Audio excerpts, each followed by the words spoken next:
نحمده ونصلي على رسوله الكريم اما بعد فاعوذ بالله من الشيطان الرجيم بسم الله الرحمن الرحيم رب اشرح لي صدري ويسر لي امري واحلل عقدة من لساني يفقهوا قولي۔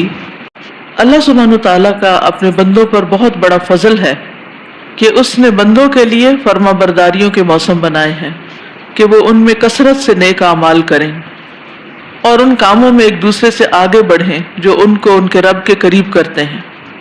تو ان فضیلت والے موسموں میں ایک موسم عشرہ ذوالحجہ کا بھی ہے۔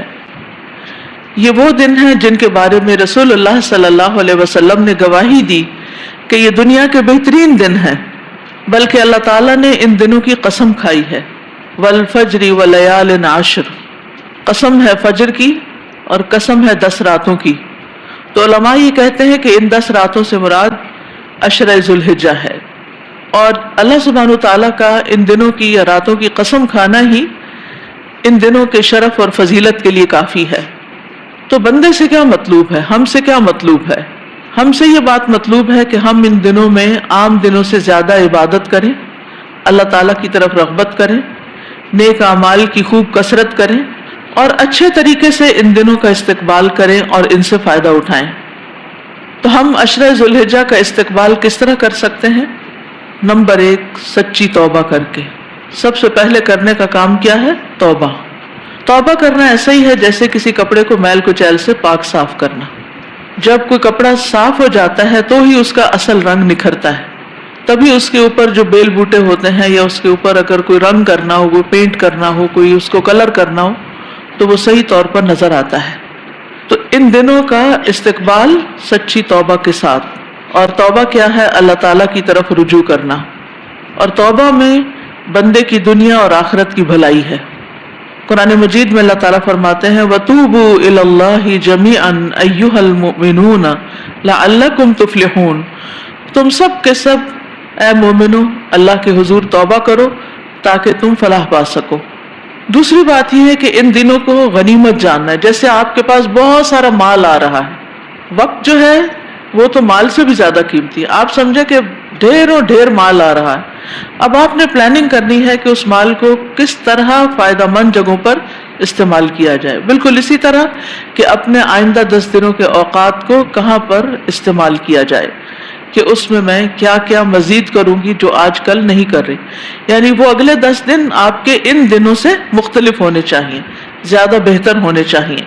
اور جو شخص سچی نیت رکھتا ہے اور اللہ کی طرف رجوع کرتا ہے، اللہ سے دعا کرتا ہے، پھر کوشش کرتا ہے، تو اللہ تعالیٰ اس کو اپنا رستہ ضرور دکھاتا ہے۔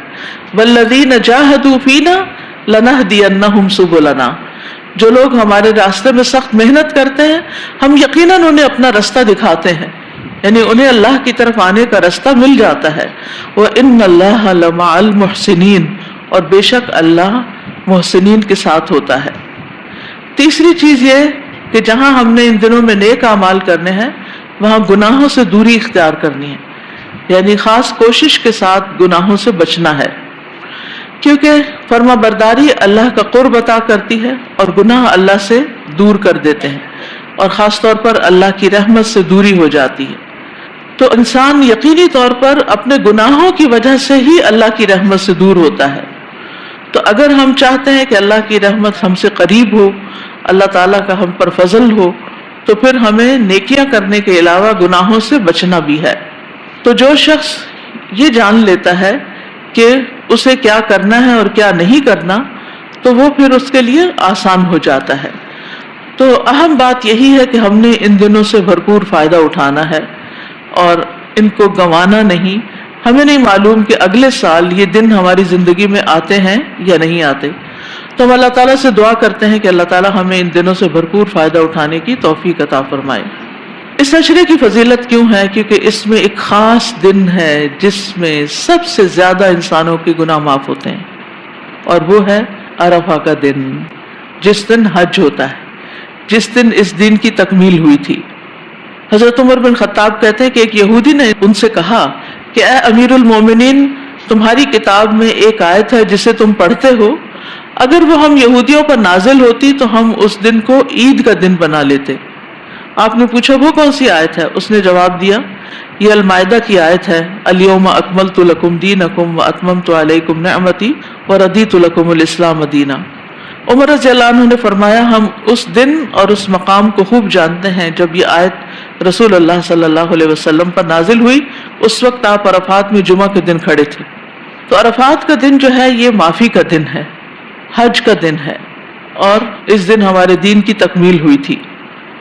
نبی صلی اللہ علیہ وسلم نے فرمایا تمہارا دوپہر کے بعد عرفات میں کھڑے ہونا اللہ تعالیٰ آسمان دنیا پر نازل ہوتا ہے اور فرشتوں سے تم پر فخر کرتا ہے اور فرماتا ہے کہ میرے بندے میرے پاس کھلے اور گہرے راستے سے پراگندہ حالت میں آئے ہیں جو میری رحمت اور جنت کے امیدوار ہیں، بس اگر تمہارے گناہ ریت کے ذروں یا بارش کے قطروں یا سمندر کی جھاگ کے برابر بھی ہوں تو میں انہیں بخش دوں گا۔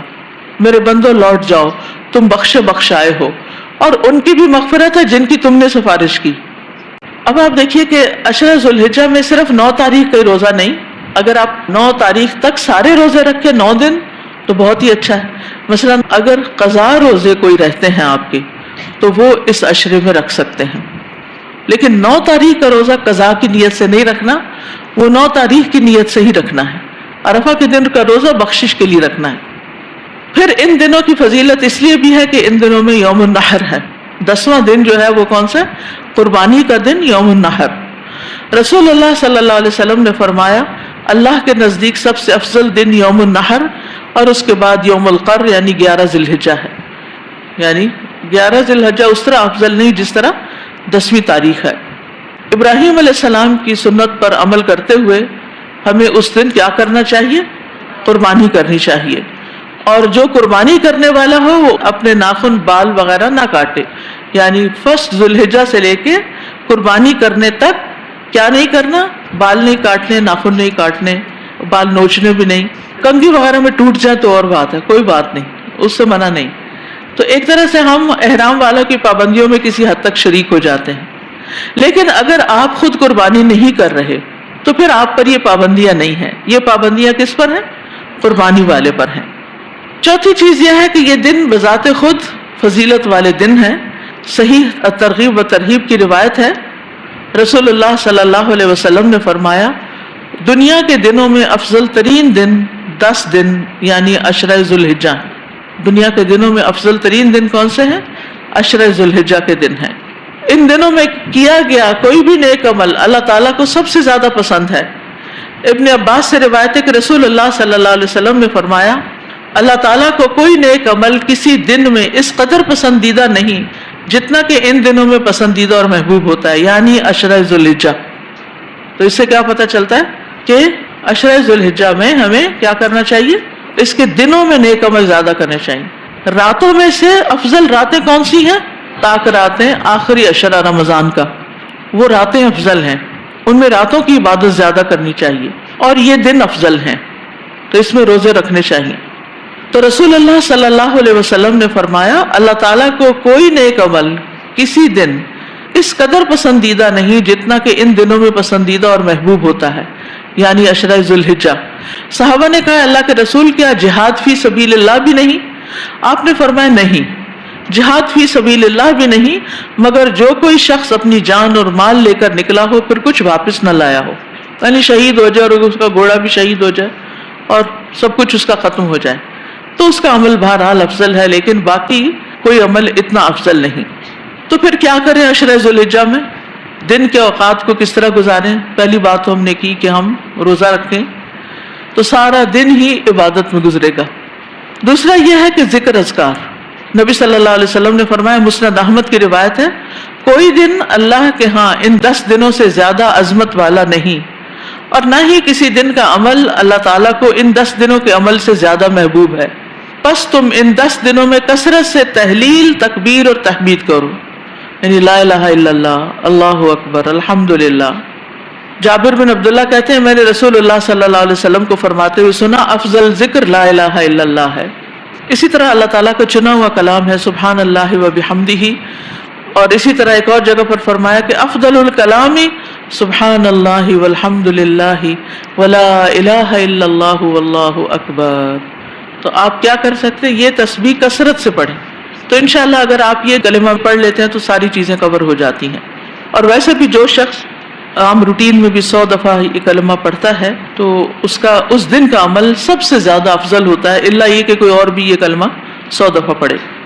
پھر یہ کہ دوسرا کرنے کا کام قرآن کی تلاوت، جتنی آپ کر رہے ہیں اس سے کچھ نہ کچھ زیادہ بڑھا دیں، ہو سکے تو ایک قرآن پورا مکمل کریں، کیونکہ قرآن کے ایک حرف کی تلاوت کا اجر 10 نیکیاں ہیں، اور قرآن جو ہے یہ سفارش کرے گا۔ رسول اللہ صلی اللہ علیہ وسلم نے فرمایا قرآن مجید کی تلاوت کرو، بلا شبہ قیامت کے دن یہ اپنے ساتھیوں کی سفارش کے لیے آئے گا، اور قاری قرآن کے لیے عزت کا تاج اور لباس ہوگا، کس طرح سجایا جائے گا۔ تو کتنی خوشی کی بات ہے ان لوگوں کے لیے جو حافظ قرآن ہیں، ان کو تو کم از کم ان 10 دنوں میں ضرور ایک دفعہ پورا قرآن پڑھ لینا چاہیے، کیونکہ وہ تو 20 منٹ میں ایک سپارہ پڑھ لیتے ہیں، اور 1 گھنٹہ لگائیں تو 3 سپارے روز ہو جائیں گے، اور 10 دنوں میں پورا قرآن مکمل ہو جائے گا۔ نبی صلی اللہ علیہ وسلم نے فرمایا قیامت کے دن قرآن مجید آئے گا اور کہے گا اے میرے رب اس قاری قرآن کو زیور پہنا دیجیے۔ زیور کا شوق ہے آپ کو؟ گولڈ کی چوڑیاں، ہار، انگوٹھیاں، کانٹے اور بروش اور بٹن، جو بھی مل جائے سبھی اچھا لگتا ہے، تو عورتوں کو تو بہرحال پسند ہوتا ہے، اور میں نے دیکھا چھوٹی چھوٹی بچیوں کو بھی بہت پسند ہوتا ہے۔ میری نواسیوں کو تو جیولری اتنی پسند ہے کہ اگر انہیں جیولری کا تحفہ دے دیا جائے تو سمجھے سب کچھ مل گیا ان کو۔ تو ایک فطری سی چیز ہے، قرآن بھی کہتا ہے نا افمن ینشأ فی الحلیۃ، بھلا وہ جو زیورات میں پالی جاتی ہے، تو اس میں کوئی برائی اور قباحت نہیں ہے، یہ ہماری تعریف ہے، لیکن دنیا میں بعض اوقات انسان کی یہ خواہشات اور حسرتیں پوری نہیں ہوتی۔ اگر یہ خواہش ہے تو قرآن کی تلاوت کی کثرت کر لیں، کیونکہ اللہ تعالیٰ کے پاس قرآن سفارش کرے گا کہ اے میرے رب اس قاری قرآن کو زیور پہنا دیجیے، تو اس شخص کو عزت کا تاج پہنایا جائے گا۔ قرآن مجید پھر کہے گا اے رب اور زیادہ اس کی عزت افزائی فرمائیے، ابھی اور بھی، تو اس قرآن پڑھنے والے کو عزت کا لباس پہنایا جائے گا۔